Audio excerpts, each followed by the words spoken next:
Hi, this is Phil, and I'm here to make sure you know all about the Capes and Lunatics Patreon. Don't miss out on all new episodes of Wade's World, Boob Windows and Long Boxes, our Hard R movie reviews, and so much more, all completely uncensored. Access starts for as little as $1 a month, full videos when you pledge $3 a month. Check us out at the link in all of our show notes, or just go straight to patreon.com/capesandlunatics. Hope to see you there. This is Luca Parrott, and you're listening to the Capes and Lunatics Sidekicks Podcast. Hey, what about our Comic Capers podcast? What about us? And I'm not a sidekick, I'm hero support. Yes, that was a Sky High reference. Oh, Disney! Anyway, we're back after a while because last couple episodes we did Spawn, we did Snake Eyes, we had our crossover, so we're back with some X-Men for Comic Capers. That's right, Storm Temper is here. I am Phil, joining me as always, straight from her X-Mansion. It is Old Lady Lilith Hellfire. the villain of the piece. It's all about how you feel it at heart, bro. It's all about how you feel at heart.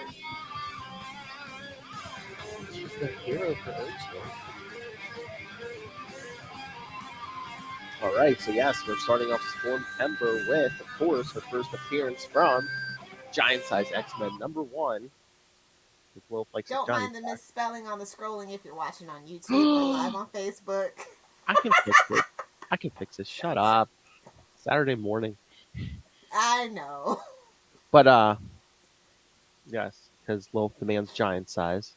I have to cut my own drop out then.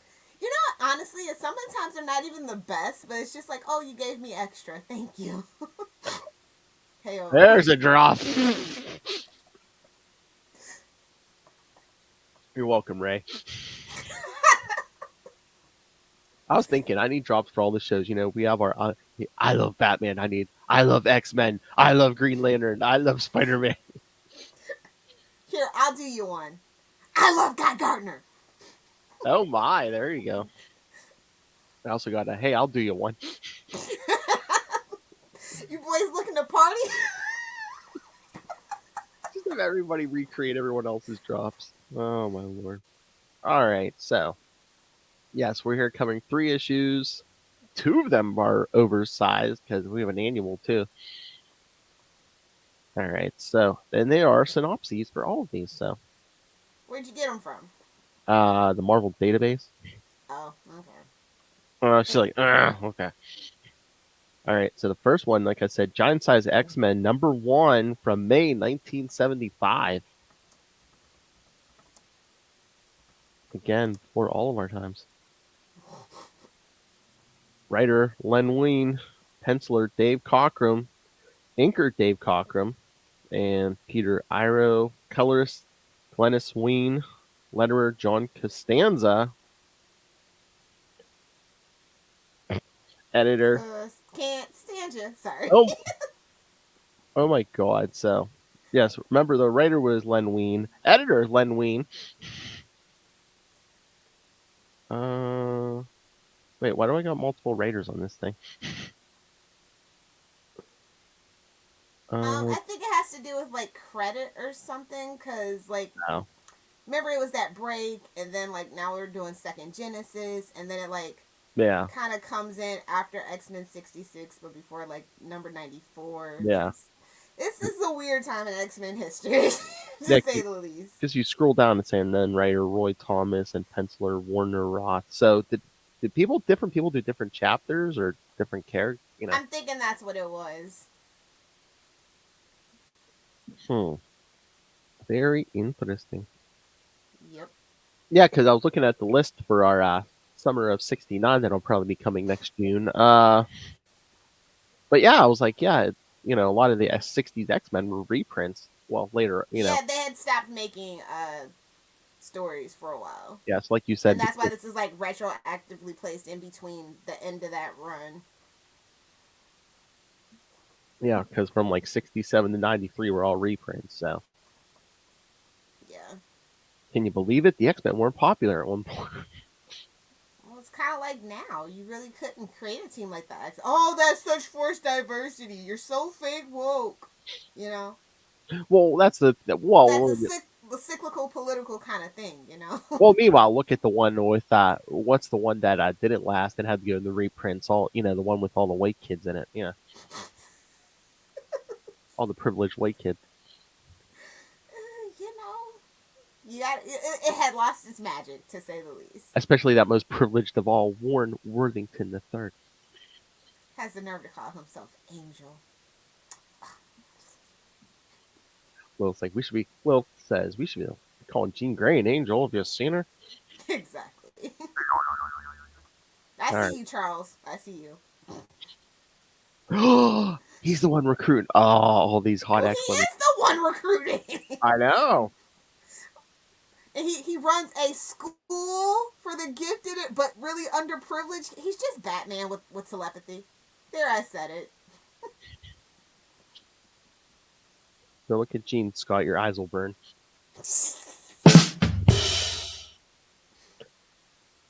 All right, so yes, Deadly Genesis, Chapter 1, Second Genesis. What? That's what it says.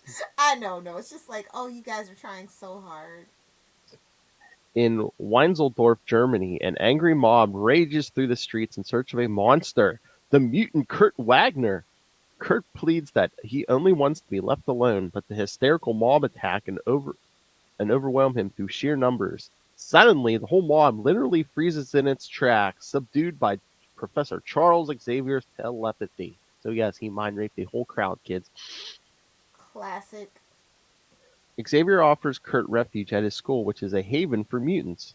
Kurt asks if the professor can make him normal, but he responds by asking if, after that night, he truly wants to be normal, i.e. like his persecutors. Kurt accepts the professor's invitation.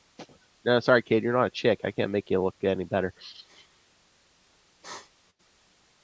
Here's an image inducer for your troubles.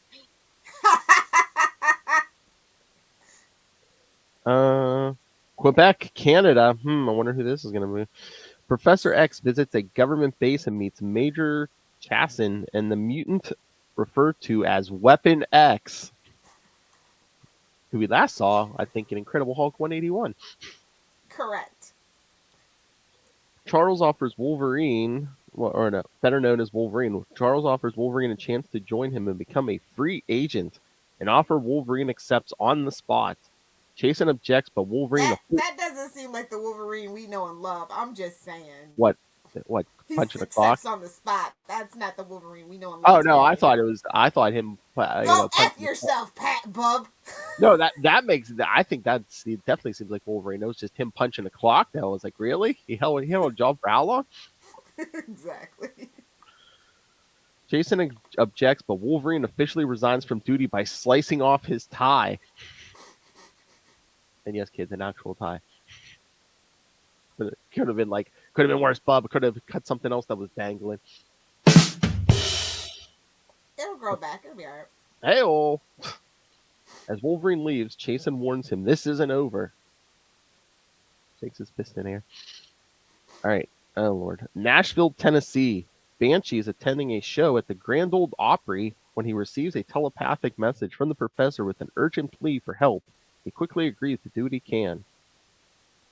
Kenya, Africa. Here's what we're here for. A woman named Aurora is being worshipped by local tribesmen as a rain/fertility goddess. Xavier approaches her with an offer he hopes she will not refuse. After listening to his request, she accepts. Fertility goddess, you say?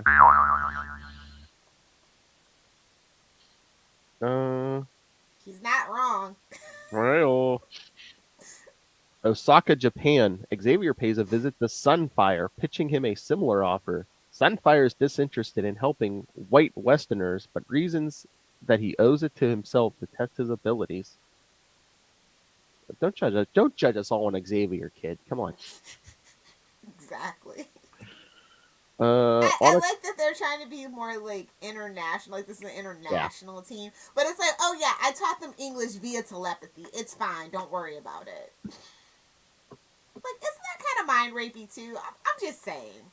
In retrospect, the more that we really think about Xavier, he's a creep.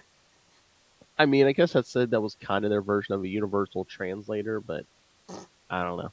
Star Trek did it better. Yeah. On a commune in Siberia, farmer Pyotr Rasputin is harvesting crops when a fellow farmhand notices a neighbor's tractor has gone out of control and is heading straight for Pyotr's young sister, Ilyana. Have we ever done that? What if she had been killed? No, I don't think so. Because she is a figure going forward here. As Pyotr runs towards her, he transforms into a giant metal being. The tractor collides with him, but is destroyed by the impact with Pyotr's metallic body.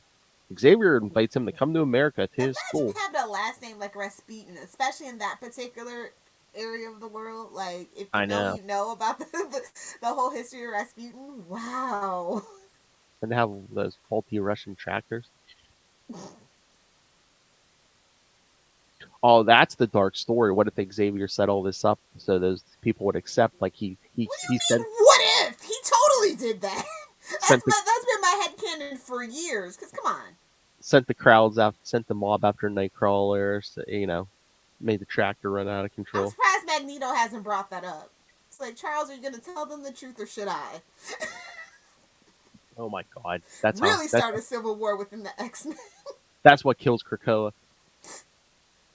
Oh my God, we're talking about... Remember when Krakoa was just a mutant? Not an island? Oh, we're going to get there in a few minutes. Oh my God, Charlie, I forget, we were going over Marvel Comics last time. He saw the ad for Inferno. He's like, wait, is Destiny still alive? So I was like, no. She, Mystique wants her back. They won't bring her back. So I think that's what Inferno's going to be. Mystique burning the whole thing down. Yes. He's like, oh. And if Rogue decides to help her, I'm okay with that. I like that relationship, especially the way that in that last Mr. and Mrs. X book, like I really felt like they were trying to reconcile that relationship, and I'm kind of here for it. Well, yeah, I was gonna say, Gambit, get Gambit and Rogue to help her.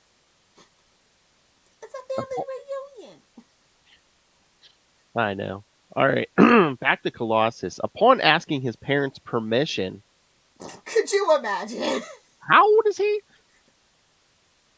Well, to be fair, in a lot of countries, you're still a child until you're married and moved out of their house. That's just true. How it is. That's true. I was going to say, man, damn, he's the biggest 15-year-old I've ever seen. Obviously, you haven't seen Texas high school football players. Oh, yeah. That's fine. Oh, please. I went to school with one or two gentlemen who had a mustache at like 15. I know. He accepts Xavier's offer. Arizona, an Apache Indian, John Proudstar, chases a bison on the plain, easily chasing it down and tackling it. How stereotypically racist is this now in retrospect? He's in the open plains chasing a buffalo. Like, what? I mean, the only thing, where was his bow and arrow? I mean, come on. And of course he's an Apache, because that's the only Native American tribe people know. I don't know. This week's United States of Captain America, we got the Kickapoo tribe, so. Ooh, deep dive. Yeah. So someone did their homework today, so. Xavier offers him acceptance into his school. Proudstar refuses to help a white man at first, but Professor... him and Proudstar should have been best friends, but I'm not. Hey-oh. Sunfire, my fault. Yeah.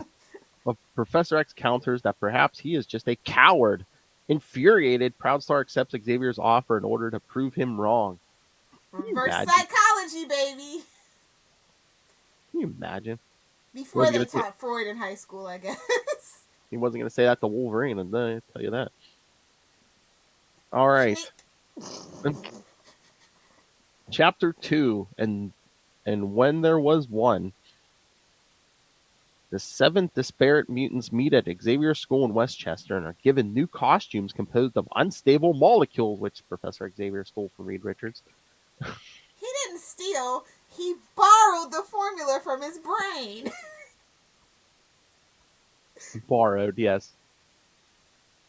A narrative caption relates that Professor X gave each of the international students instant fluency in English via telepathy. Proudstar questions why Xavier has brought them together. Xavier introduces them to Cyclops, who makes a dramatic entrance sporting a new visor and quickly redesigned costume. Boo! Get him out of there! I wondered how long she could hold out. He informs them that this new team of X-Men has been assembled to find and rescue the missing original team. Rude! What is this, Futurama? The professor's like, yeah, I killed my first crew, so here, I'm just going to get a second one that is exactly like the first. Except more inexperience. With the exception of like maybe Wolverine or something. Xavier shows them Cerebro, the mutant detecting supercomputer which Xavier used to find them. A flashback depicts that just recently, Cerebro had alerted Professor X and the original team, Cyclops, Marvel Girl, Angel, Iceman, Havoc, and Lorna Dane. Marvel Girl.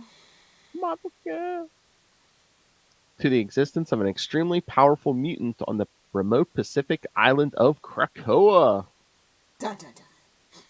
Oh, wait a minute. That's right. Beast wasn't with them at this point. You know. He joined the Avengers and never looked Can you blame him? They kind of treated him like poop, so I never blame him. Well, he was on his own for a while. Yeah, then he joined the Avengers.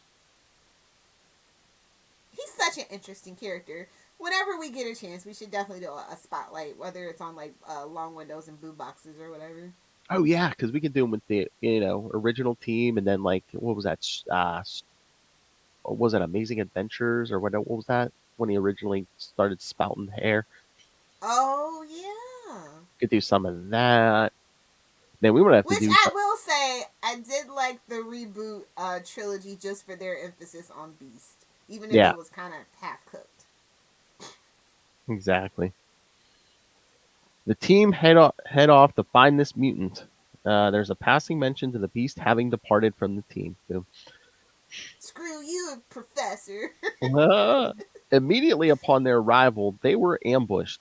Later, an amnesiac Cyclops awoke alone on the X-Men's Stratojet, which is already in flight on cruise control.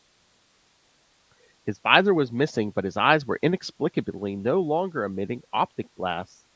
Upon returning to Xavier's school, though, his optic blast began firing once again, but with more power than ever. Oh my. So much power, in fact, that Professor X had to build a new visor for Cyclops to control them. Sunfire initially refuses to participate on the rescue mission and flies off in a huff. The rest of the new members agree, however, and depart in the Stratojet. In midair, though, the group sees Sunfire, changing his mind for like the 5th time, flying alongside their plane. He boards it and tells Cyclops he's changed his mind and will participate in the mission. So, I mean, I know they're trying to write drama, but it's like, how many huffy... Well, they're all technically like very young with the exception of Wolverine. So, and that's another thing that I have an issue with Professor X. I mean, I guess it's for the cover story, or is it? Younger minds are easier to manipulate. They're not fully developed. I'm just saying. Yeah. Again, it's like Hollywood. They want someone who can carry the franchise longer. Meanwhile, Wolverine. Well, he has a healing factor. I know. I'm just saying. He's old as dirt. Literally. But again, besides like Banshee and Sunfire, I mean, I guess they were like, hey, remember this Wolverine guy? And I think Len wrote Wolverine's first appearance too. So, he's looking for a shekel. So, it's like, hey, remember this guy I invented in Hulk? Yeah, let's bring him over. And we never heard of this character again. Chapter 3. Did you like, what if? What if Wolverine never existed? Or hadn't joined the team. Oh my god. He starts X-Force years later, taking Cable's spot. Oh no. I love Cable, actually. I give him guff, but I actually like him in theory. It's just the execution a lot of the time. But when they get Cable right, a great character. Yes. Oh, we'll get there. We've been there. Hello. Chapter 3, Assault Force. As the Stratojet approaches Krakoa Isle, Cyclops directs the team to split into pairs. Storm and Colossus. Banshee hey gang, let's split up. Zoinks. Banshee and Wolverine, Sunfire and Nightcrawler, and lastly, Thunderbird and Cyclops. There are minor disagreements and bickering among the new members who are still just a pack of strangers to each other. Cyclops and Thunderbird land the Stratojet and begin their search. They have barely begun exploring the island before the Stratojet vanishes inexplicably. Upon seeing a temple in the distance, they head towards it. En route, they are attacked by creeper vines, but take care of them quickly. Creeper. Along the shore, Wolverine and Banshee are attacked by giant crabs. So, yes, kids, it's canon. Wolverine has crabs.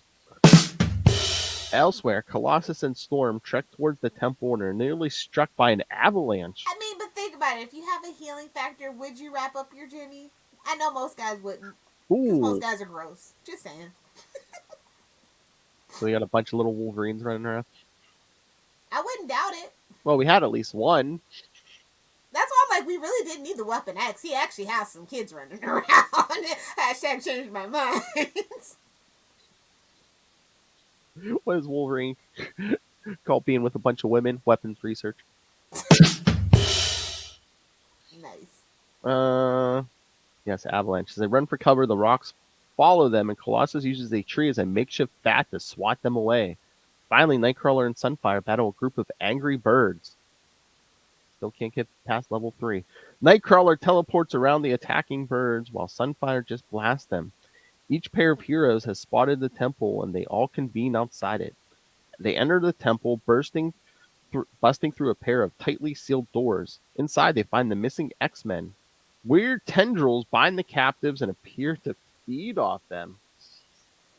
I don't think those are tentacles. Those are definitely tentacles. They're just not sparkly. Ew. Or quantum. Sparkly quantum tentacles?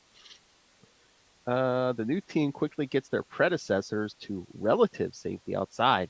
The Angel scolds Cyclops for returning. He explains that this was just a trap. The ground shakes, the temple rises out of the ground, and the entire island moves. The X-Men had come to Krakoa to find a mutant, but that mutant is the island itself. Honestly, Krakoa, I was hoping they were going to do that, and they just made it like a living, breathing, whatever. I'm just like, no, make it the actual... I mean, come on, tie it all together. I thought that's what we were here to do. I know. Oh, all right. The current state of X-Men is a mess. Oh, they're literally going to burn it to the ground soon. Yes. Chapter 4, Krakoa, the island that walks like a man. It's a man, Jerry. It's a man.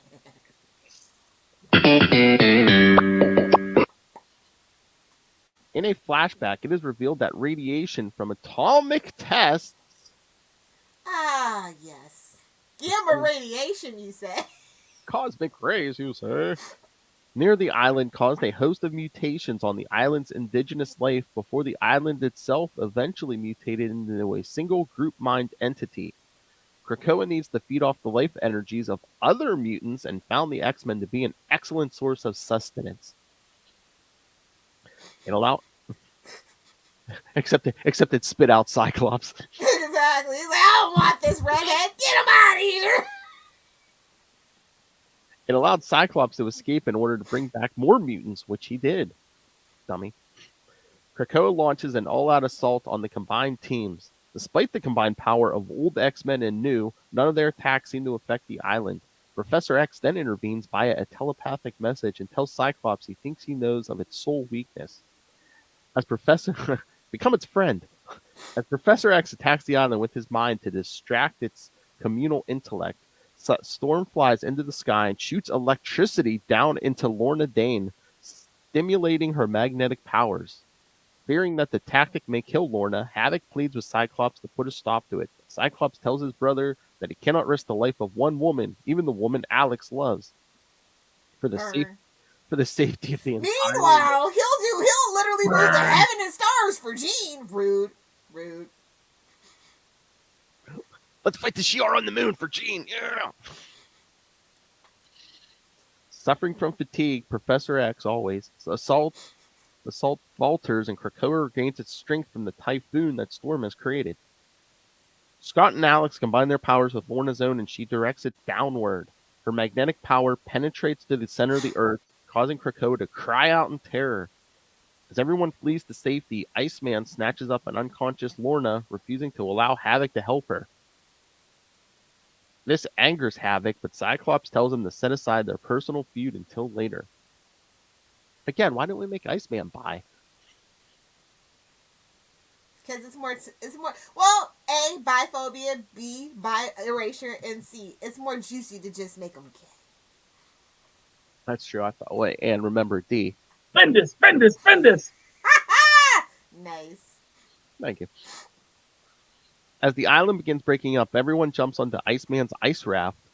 Lorna has disrupted the magnetic energy in the vicinity of the island's location, effectively canceling out gravity. Krakoa is flung out into the vacuum. Wait a minute. Somebody get Charlie Esther on the phone. I don't think that's how that works. Not even in the X world. I don't think that's how that works. Not even in the 70s. Krakoa is flung out into the vacuum of space, never to be seen again. Yeah. Oh, we wish. Yeah.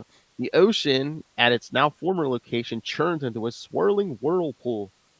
Iceman covers his raft with an ice bubble just before it is sucked into the whirlpool. Eventually, it breaks the once again calm ocean surface, and the team emerges to find the Stratojet afloat nearby. Convenient. Coincidentally. After boarding the ship and flying off, slight disagreements that occurred between the new members are almost sorted out. Angel then ponders aloud to the assembled group, what will they do with 13 X-Men? A lot. But I just want to say that I don't really like the Deadly Genesis offers a retcon. Mm-hmm. Like, it's like, we didn't really... That retcon actually is not as good as the actual story. So it's just like, why do it? Just saying. Yes. I'm trying to remember if this was in on the Marvel Unlimited part, but there are backup stories. There's a Cyclops reprints, one, aren't they? Iceman one. I don't know. Yeah, they're all reprints, right? Maybe, but I guess it like goes in the background on some of them. Oh, there's a Jean one. Basically explaining about her powers. Yeah. So yeah, was this a decent introduction for Storm? I mean, no offense. I mean, Storm's a black lady, so I wasn't ever really expecting much for her origin.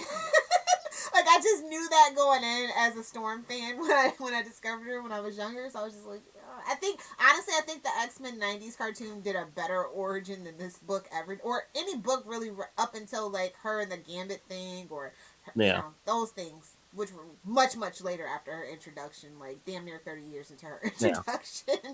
And again, I don't think anybody really got a good, origin here. I mean, some of them, like Wolverine, it was just very, some people had already appeared. Mid-70s. We're trying to be progressive. Well, again, by the end we had 13 X-Men, so it's like really nobody, Well, we always knew they were going to try to spin it off. Like it was very obvious. Like, we're bringing back X-Men, and we want to have more than one book. But I honestly think that it would have been very interesting had they gone the quarterly route like they wanted to, where every quarter a giant size X-Men came out, and then you had the reprints and backup stories, and it's just like a magazine. But then again, you have to remember that would have been a very big risk. But I think that it would have been interesting to see where X-Men went if they had gone that format, because I think it gives you a more chance to do a bigger, better story, and everybody gets a chance to shine. Oh, the minute they started ramping up and they started getting popular, they would have been like, yes, like, back the monthly. Exactly. That's exactly what happened. This was actually pretty well received. Yeah. So nope, every month. And then, also it would have cost more money to make it the giant size and stuff like that. Yeah. So I mean, the characters must have been popular because, I mean, you think about it, because you can't even say people got to see themselves instead of just a team of all white kids. And it's before, that's really what it was. It's even before Claremont, so you can't say, oh, it was all Claremont. So it was never all Claremont. No. Sorry, not to be rude. Jim Lee would like to have a word with you. Hello. Oh, we'll get there. Probably on Patreon, but we'll get there. Byrne would like to have a word.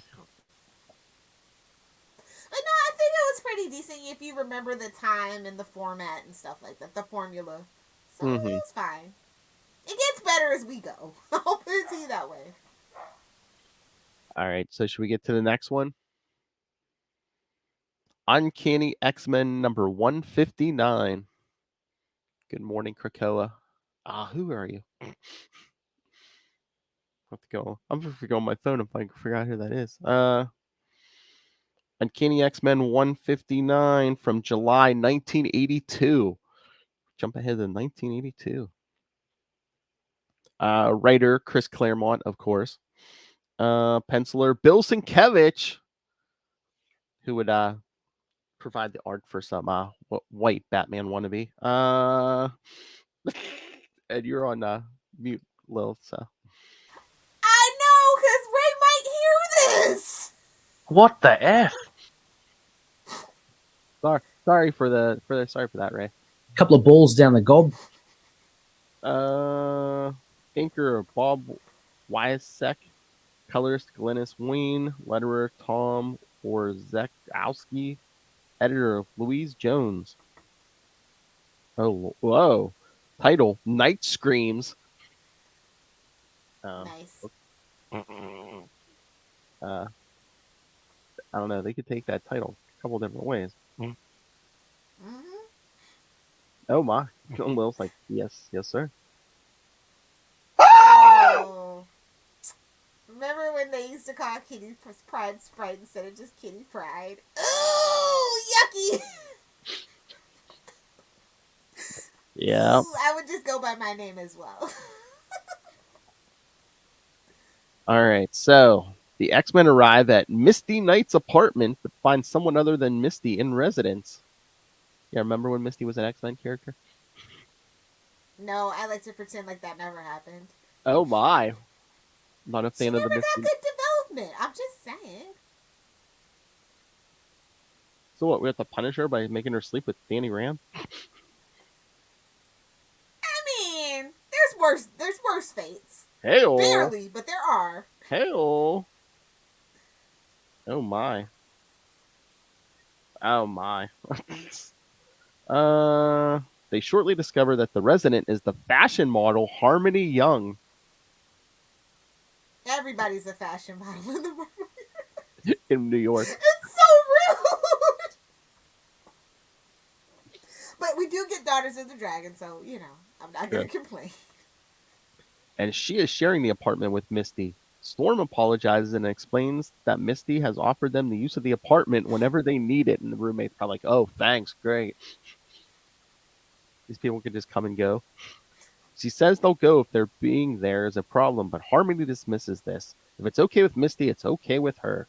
And she wouldn't mind. Cute boys, of course. And I'm like, cute boys where? I know you're not talking about who I think you're talking about.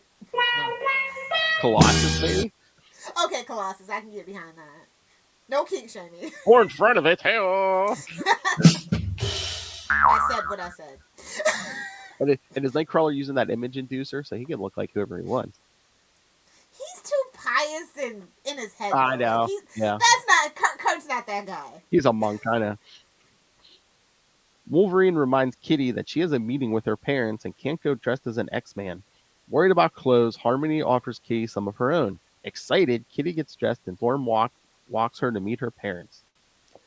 In the Rio Diablo Mountains, Scott and Alex take a walk to talk. They get back. I hate those summer boys. They get back for dinner. I hate them. Well, you know, Scott still cried over Jean, so. He has never had character development. He is always crying over Jean. Since the 60s. I can't take it. Well, she's dead, you know, quote unquote dead. Well, no, he's either crying over her or, you know, when she comes back, I'm going to leave my wife and kids for you. I'm just saying, he hasn't had character. He has been obsessed with Jean, and that is just his character trait. I hate it. I know. They get back for dinner, and then Corsair reveals that he's going to be returning to space with the Starjammers soon. Starjammers. Classic X-Men. Daddy, don't go. I love how he rediscovers his kids are alive, and he's like, I'm still going back out in the space. I mean, with kids like that, I would too. Let's just be honest. Oh, he does make the offer, doesn't he? He's like, you guys can come with me. He knew they weren't going to take it. That was a fake offer, bro. He would have been pissed if they accepted. He would have flung them into the sun if they accepted. Yeah, man, he's literally getting that space tail. Talk about a space jam. Hello. Back Nobody tell Rob. This is Marvel, so nobody's around. Oh, that's right. He could be listening. Yeah. Boy, good. We're 35 minutes in. Hey, new record. Nobody tell Rob. We did good. We're doing a good job. We're getting professional. Yeah. Back in New York, Kitty calls Nightcrawler to check in, and they discover that Storm, who had left Kitty hours ago, never returned. She's like, I'm ditching these losers. Babysit and stuff. I'm a goddess. No, she's out necking. Wolverine and Colossus get called to the hospital where they find Aurora. Apparently, she was the victim of a strange mugging, neither robbed nor molested, are we sure, and found with her throat slashed. Although the damage was mostly superficial, they take her home and put her to bed, but she has unsettling dreams. She wakes up, opens the window, and invites someone in. Whoever could that shadowy lurking figure be? Who needs an invitation to come in?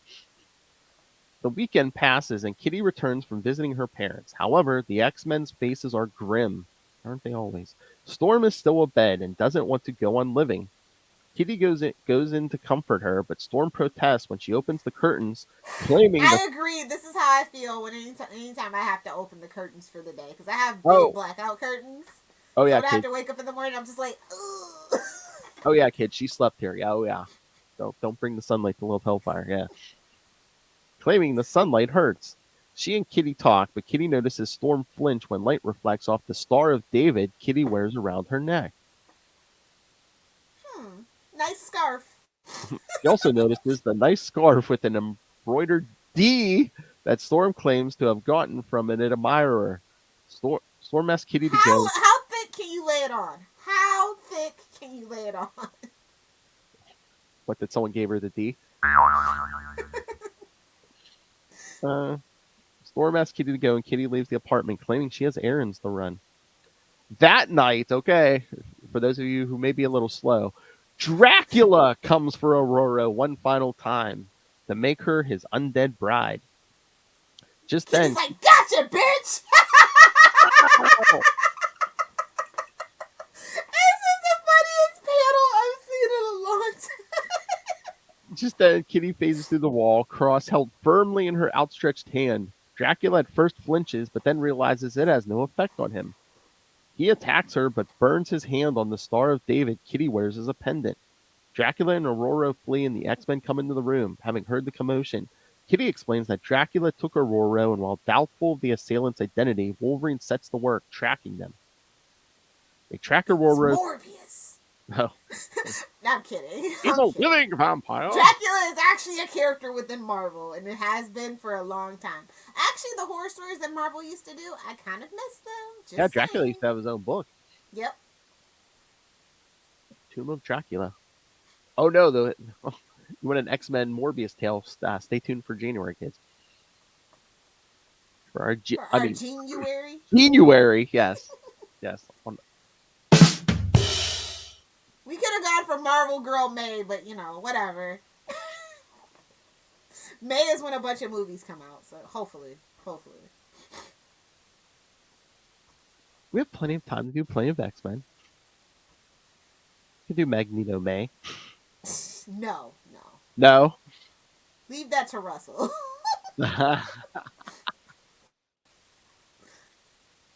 They track Aurora to the Belvedere Castle, outside of which Dracula attacks them alongside wild dogs and rats of monsters. Wait, unless you want to do a House of X story. That's fine. We can do that. That's fine. No problem. All right, so yes, I think the evidence is in. Little Hellfire is a vampire, hates sunlight, has a pack of wild dogs. Yeah. I mean, clearly.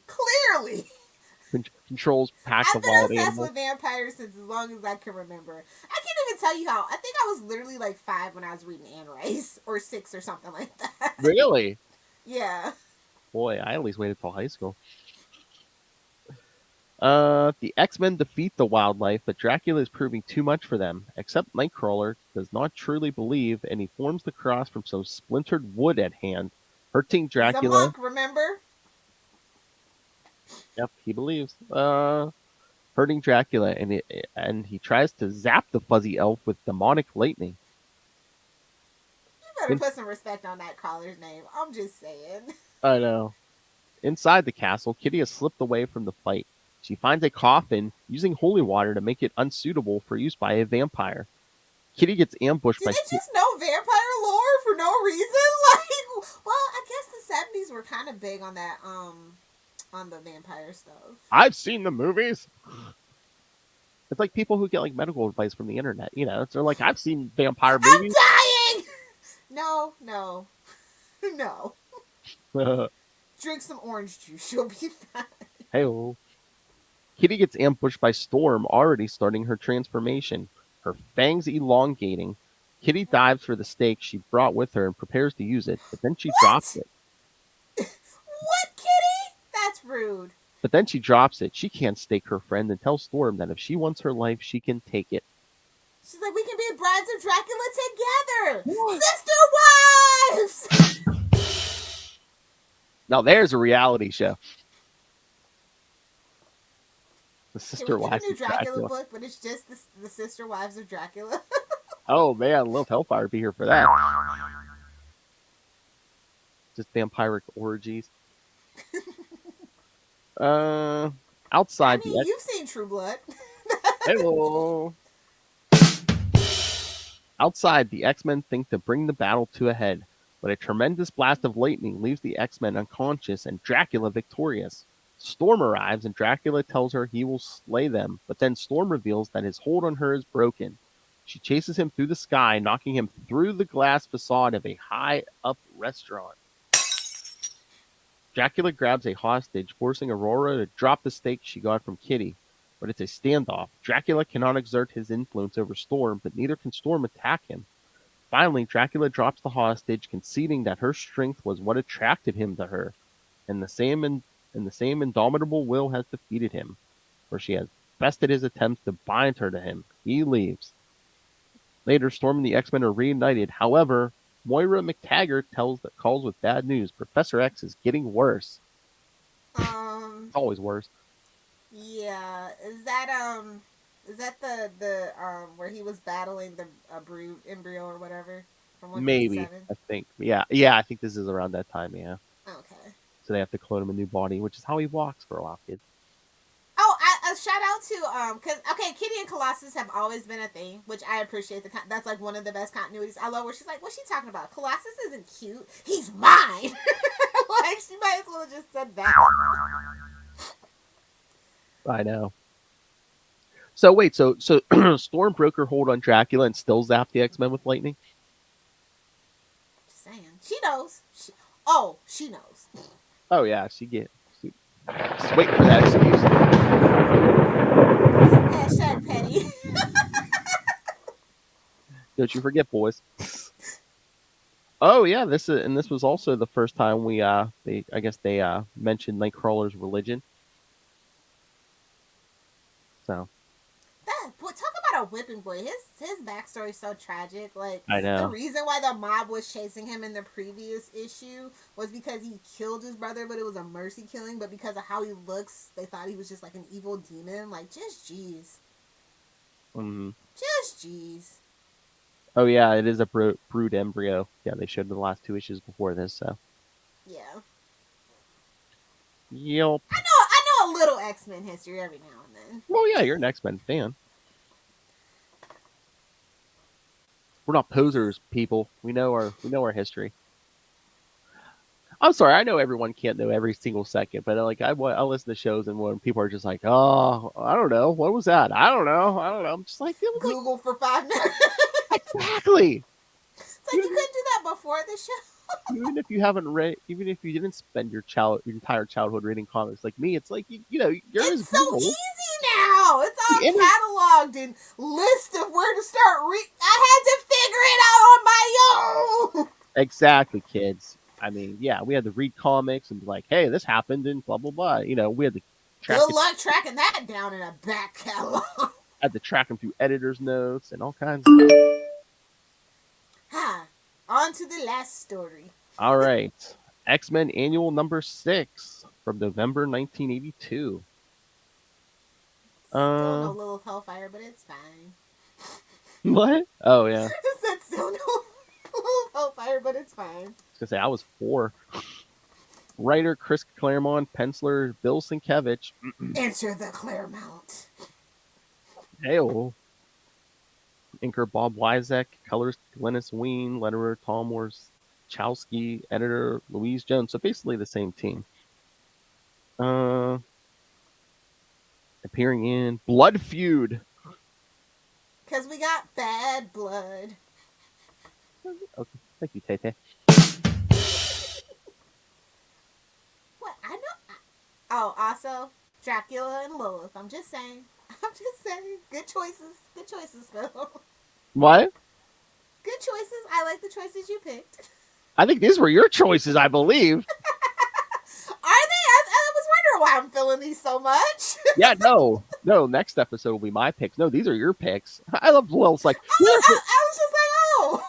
These are such great picks. Who picked them? I did. I'm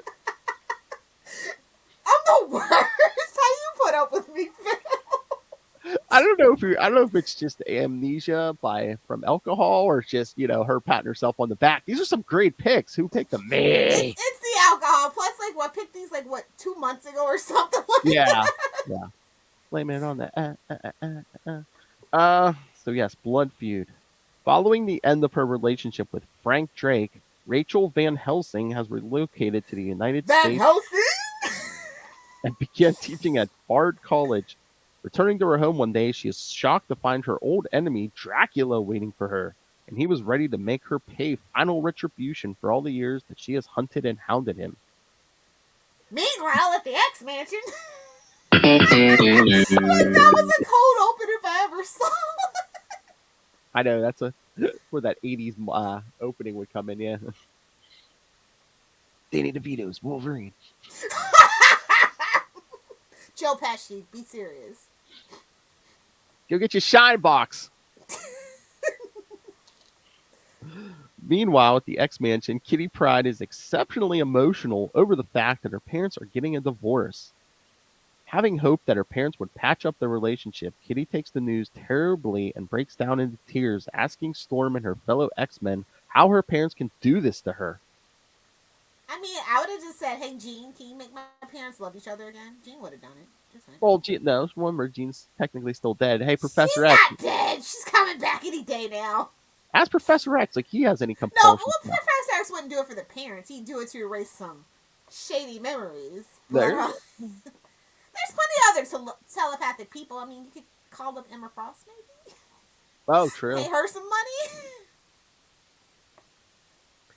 She storms up into her room and takes out her frustrations on a photograph of her parents before calming down. As she remarks over her temper tantrum, she is unaware that she is being watched.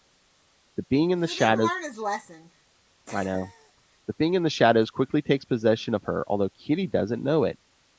When Storm comes into her room later to see how she is doing, Kitty is caught off guard when Storm suddenly reveals that she has fangs, bites her, and drinks some of her blood. A vampire once more. Well, that escalated quickly. Yeah. Storm goes from room to room, feeding on her fellow X-Men, Colossus, Wolverine, Cyclops, and Nightcrawler.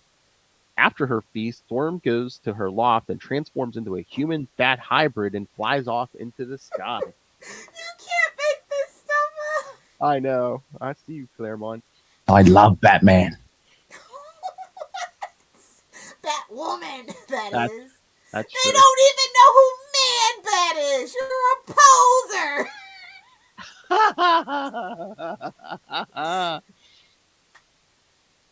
That was a Gail Simone reference. She meets up with Dracula and they embrace. However, Storm wakes up in her room and realizes that it was all a dream. When I'm watching too much If only. That's the what if I need. What if Storm actually did become a brand of Dracula? They kind of did it, except, everyone becomes vampires, but then, Wolverine basically takes over as Lord of the Vampires. Because of course he does. Yeah, because they all get taken over, but then he's got a Napoleon complex. He's 5'3". Source, I'm 5'3". I know. I mean, we can cover that one day, but yeah, everyone gets changed. But then once Wolverine gets changed, man, he just like quickly beheads Dracula and takes over. Suck it, bub. Get it? And you know who has to take him down? Watch a little size rules with this.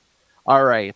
With mystic weapons provided by Doctor Strange, Frank Castle has to take down Wolverine. Shut up! This is why I probably haven't seen it. I couldn't believe it. What if Volume 2, number 24? Yes. I'm gonna look that one up for sure. Oh yeah, it's right there on the cover. What if Wolverine was Lord of the Vampires? Frank Castle being competent. Okay.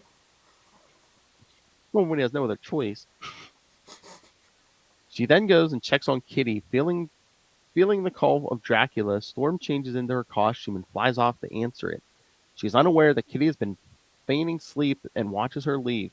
Is Kitty low-key obsessed with Storm? Like, is that what it is? Am I getting lesbian vibes? Is it just me? I don't know. She was looking for any adult to I don't know, because to latch onto. That's right. Yeah. Get Storm, Wolverine, Some force inside her decides that she needs to manipulate the X-Men into going after Dracula. Seeing Colossus in his room, Kitty uses strange hypnotic powers on him despite his protests. Okay, Professor X Jr. Well, it's not really Kitty, but still. Still. Sometime later, and 3,000 miles away, Storm arrives at Dracula's castle in Cornwall, England. There she is greeted by Rachel Van Helsing, whom Dracula has turned into a vampire.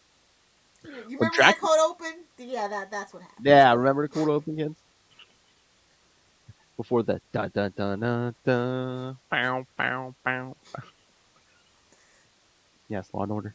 When Dracula enters the room, he reveals that he still has control over her since tasting her blood in their previous encounter, which was Uncanny X-Men 159, which we just talked about, and uses this link to control.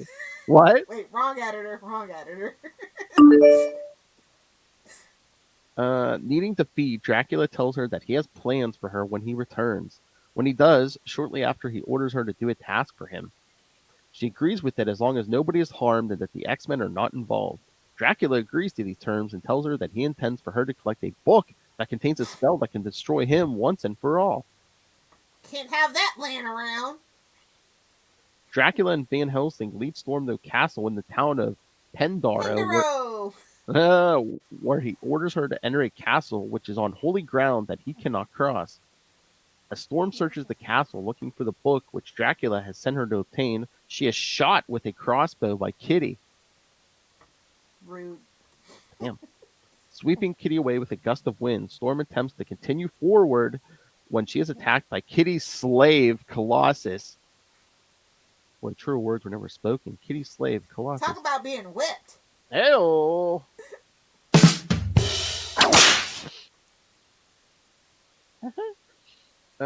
He knocks her down while Kitty recovers the spell book, which she announces has the Montesi formula, a powerful formula that can destroy all vampires, including Dracula himself. I believe this comes up later in Doctor Strange, but of course that it's permanent. Dracula never came back. It's not how that works. I know. Dracula. Storm attempts to go after Kitty, but is forced to jump out a window when she realizes her young friend is willing to slay her in order to keep possession of the book. Storm is saved and carried off by Dracula, and she passes out from her injuries. Boy, before we get there, I wonder what brutal force of nature is controlling Kitty. We'll see. I wonder. She has nightmares about being in Cairo, Egypt with her parents when they are attacked in an air raid. After reliving the tragedy that would cripple her with claustrophobia for her entire life, Storm wakes up to find herself... This is why she phases through walls. No, Psychology. Storm has this claustrophobia. That don't make sense. They retcon that, but it's fine. Yeah. Storm wakes up to find herself inside a coffin within Dracula's castle. After checking it's just a boxed couch. Abby told us on NCIS. It's just a boxed couch. No need to be afraid of it. Wait, and how does anyone have claustrophobia? I'm surprised Xavier didn't wipe that away at some point. He missed a spot, as he always does. Hey-oh.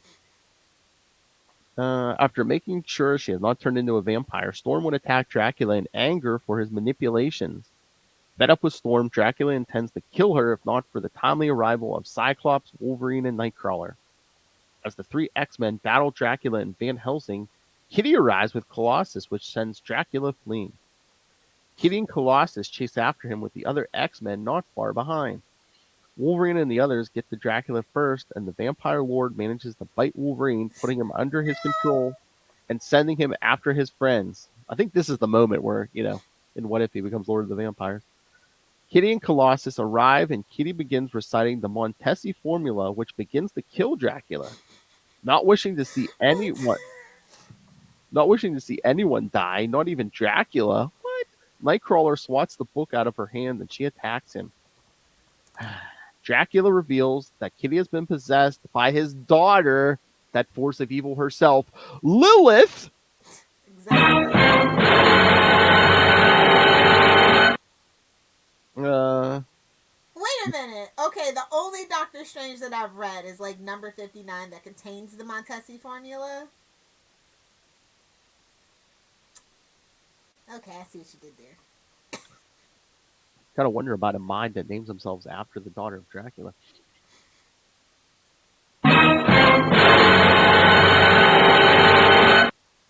With the truth exposed, Lilith changes Kitty's form to match her own and commands the X-Men to slay her father. Before the X-Men can react, Rachel manages to impale Dracula with a spear, and using a crucifix, which causes Dracula's body to burn away to his skeleton. With Dracula's death, his castle begins to crumble. The X-Men and Rachel manage to escape before it breaks free from its cliffside location and tumbles into the ocean. With the battle over and the sun about to rise, Rachel asks the X-Men to put her out of her misery. Wolverine is the only one who can bring himself to do it and performs the mercy killing by impaling her through the heart with a stake. He's always cleaning up, man. He's like, yeah, I haven't killed a person in a while. I'll do it. Hey-oh. Lilith reveals that she is still in possession of Kitty's body and explains that she had fulfilled her mission to destroy her father and leaves, freeing Kitty from her control. As she departs, Lilith explains to Storm that her father's death also has released her from any hold he had over him or her before departing. With Kitty okay, the X-Men try to make sense of their encounter. When Wolverine asks Storm how Kitty is doing, Storm tells him that she seems to be getting over the fact that her parents are splitting up. Because it could always be worse. Obviously. All right, Lilith Hellfire, what did you think of these great picks? No, they're good. I tried. If I remember right, I think I tried to make it cohesive. Well, yeah. I mean, definitely these last two were. And I do love Dracula. I do love vampires. Like I said, the only Doctor Strange stuff I know is the Montesi formula, which is like 4 parts. Yeah. I just even remember it being mentioned in someone else's. It might have even been Fantastic Four. They're just like, oh, yeah, all the vampires were destroyed in Doctor Strange. It's like, okay. Yeah. So, no, I like them. And like I said, these early Storm stories really didn't focus on her. I wish that they kind of went into the backstory. Like, they kind of just gave it, like, oh, she has, powerful will, obvious. And this is kind of like the reasons that, like, Thor gives her the hammer and stuff. Like, I think that people in the future build upon these stories. So yeah. I think it is some fundamental stories that you should know that a lot of people might not know about Storm, because it's Dracula for the most part. People kind of when Dracula shows up in books. I tend to hear that a lot, that people don't like when he shows up in the books. So. And would you agree she really doesn't come into her own really until like she becomes like team leader? Yes, that is true. And that happens for a lot of people. That kind of happens with Rogue when they force that on her as well. It's like, well, you're the only one, so you gotta do it, you know? But no, I like that. With the exception of Cyclops, I feel like him being the team leader never made sense to me, but he's the white guy, so that can walk, so they just give it to him because he's a redhead. He has to have something. Honestly, his brother would have made a better team lead, but that's a time for another story. oh yeah, his brother, led X Factor for a while. Well, in the beginning, it was Cyclops got it before Alex even showed up, so. Yeah. was more like I got here first. But I actually like the old Dracula stuff. I don't, except for like when he meets up with Morbius. I don't like that. Yeah. But everything else that Dracula shows up in, I think it's pretty cool. It's campy, but it's pretty cool because they use like all the actual like vampire, like old school vampire lore and stuff, like destroying the coffin and like the ancestral dirt and stuff. Like that's just stuff you don't see in modern vampire stories for the most part. So I think that's probably why I appreciate it so much. Yes, excellent. What about you? Oh no, I like these. I didn't remember them if I read them. It had been a long time since I read them. No, I enjoyed them. Really good. Art is actually pretty good for the time too. Oh yeah, and especially that last one, like an annual. Sometimes I'll just like throw anyone on an annual. Yeah, no, the art and everything was pretty good. Oh, modern comics could never. Annuals are a big shake the nerds pockets out event. I know this year, man. That's what I was telling Charlie. Every Marvel and DC annual this year is a number one. Especially that's a mistake. For me, that's a mistake. I feel like Marvel, and they're kind of learning this with like the legacy numbering, needs to lean into their history because honestly, their best days are behind them. There, I said it. Oh my! They are just recycling everything at this point now. Ben Riley. Exactly. It's like, oh yeah, let's bring him back. All right, before we get out of here, did you read the 2 X books I asked you to read? Of course I did. I got up extra early today. Oh my. Well, 7 o'clock on a Saturday is early for me, so. Whoa, yeah. All right. I have to know, what do you think of Cable Reloaded #1? I didn't mind it. I mean, like, we're getting back to the status quo, so I can't be mad at it. And I thought that the artwork was really great, but the story was very ho-hum. But it's just getting back to basics kind of thing, tying up loose ends. That's all it was ever going to be. And, you know, it is what it is. It is somewhat, and, oh my god, it's Al Ewing. Does Al not know about Cable? Like, when Cable's arm gets damaged, he, like, basically, like, ejects it. And I'm like, wait a minute, isn't that his real arm, like, covered with techno-organic virus? It's okay. He just can't. He's depressed. He got kicked off the Hulk. Just leave him alone. I guess. It's a retcon. It's fine. But yeah, shout out to Bob Quinn. I really enjoy. Like I feel like every artist that has drawn Cable, with the exception of that Cable story that we kind of covered, they have like this. They have all collectively have this atmospheric thing that they decide to do with Cable, his aesthetic. Mm-hmm. And I think I'm so glad we finally got back to that aesthetic of like, that thriving in that techno-organic, post-apocalyptic kind of vibe a little bit. So I'm just glad to be getting back to basics with Cable. Oh yeah, we basically got 90s pouch Cable pretty much, like look-wise. Exactly. Like I said, we're going back to the beginning. We're going back to things that people like. This is very, very 90s action hero tropes in the best possible way. And I really like the look that they're going for. I like it. And I do like that Al used the stuff that he came for the last year or so, with like, teen Cable. It's, Cable's like, all these people remember me days ago being a teenager and stuff. And, it's been years and years for me. Yeah. Oh, the weapons! I really did like the use of weapons in this book, which is it's a Cable thing. Like I said, they're really getting back to basics with the character. I feel like they have to with the Deadpool thing. Oh so, yeah. You know Cable's gonna show up in the Deadpool. Maybe not the first one for Marvel, but maybe though. Oh, when X-Men show up, definitely he's showing up. I love how you're like Bishop and Forge. I love how they're like, oh, the X-Force name is taken. I'm like, give Cable back X-Force. Come on. We don't need Wolverine in 50 books. Come on. Thank you. If you're not giving... Like, I don't know. Is this like a one-shot? Because I didn't see any mention of like a #2, especially on the checklist in the back. I feel like I heard that this was actually going to be an ongoing, but they might have changed their mind. Well, there's 2 on the checklist that just say The Last Annihilation, and I don't know if like they like redacted the title. Yeah, I think they have some stuff they need to clean up and then they can launch it, but yeah. So they will get another Cable ongoing. But no, give them back. Old man Cable. But yeah, the way I like my Cable. Absolutely.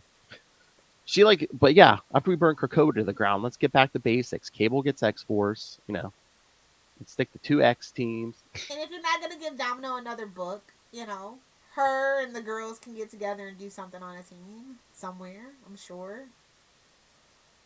Or put her on X-Force. I always liked her and Cable on X-Force. I do enjoy their chemistry. Yes. All right. So you didn't mind that one? No, it's a solid B plus. Like they like I said, they cleaned up loose ends. They reset the status quo back to something that I can recognize Cable as. How can I be mad? Agreed. All right. And then there was only one other X book this week, surprisingly. Wolverine number 15. Legacy. What the hell are they doing with Wolverine? I usually don't read Wolverine anymore, so I don't know. I don't know if they. I don't even know. Like, I know who Ben Percy is, but like, who is Ben Percy? Like, this, I don't know. This feels like a meandering story that has no. Like, I feel like the editorial direction for this book is just like, do what you want until we have an event. It's not bad, but I think that's the problem. I think the events have hurt this book. So I remember when it first started, it seemed pretty interesting, but then it's like, they did that whole X of Swords thing, and I think that killed the momentum on this. And then, like, during the Hellfire Gala, like, the Wolverine issue and the X-Force issue seemed like a part 1 and a part 2 thing. So it's like, yeah, the crossovers. It's like, this is a Wolverine book. Have some respect for your fans. I know a lot of people are just going to pick it up on the sheer fact that it's a Wolverine book, but, like, I just feel like they don't have respect for the fans by making, like, an actual interesting story until they feel like it's a necessity to make an interesting story. I mean, he's been your cash cow for how long? Yeah, it's like, hey. Going on 40 years at this point, right? Yeah. If one X book doesn't have to play by the rules of all the crossovers, it should be this one. Or actually, it has to be this one, because this will bring all the Wolverine's milkshake brings all the boys to the yard. Okay, it's him, it's Spider-Man. See, it's the 90s again, told you. So yeah, like I said, I don't generally read this book at all, but like this one was bland. It's like, how do you make a bland Wolverine book? I don't understand. I mean, it's basically just like this in the last issue, or like it's basically like a punch 'em up. But I'm gonna give a shout out to Adam Kubert doing what he can with the art. Oh yeah, the art was good. I thought. I enjoyed it. That story and that dialogue, like I don't know, like I feel like people love to make Wolverine like this loner wandering around, but I like him a lot when we get to see different dynamics, I guess, and I think writers don't think that the fans like that, but it's like I can only see him beating up people, calling people bub for so much. I want to actually know who Wolverine is, and at this point, I don't think anybody actually knows who the core character of Wolverine is supposed to be, unfortunately. Yeah. Again, hopefully once the whole Krakoa thing gets burned to the ground, we'll reset Wolverine. Does Wolverine need his own book? Answer is no, by the way. Yeah, but I wonder does the book still sell well? I mean, again, it's like it's Wolverine. Let's see what lying numbers Diamond says this book makes. Hold on. I mean, I'll look it up. Even when he was dead, I mean, they still had to do an Old Man Logan book, Well, yeah.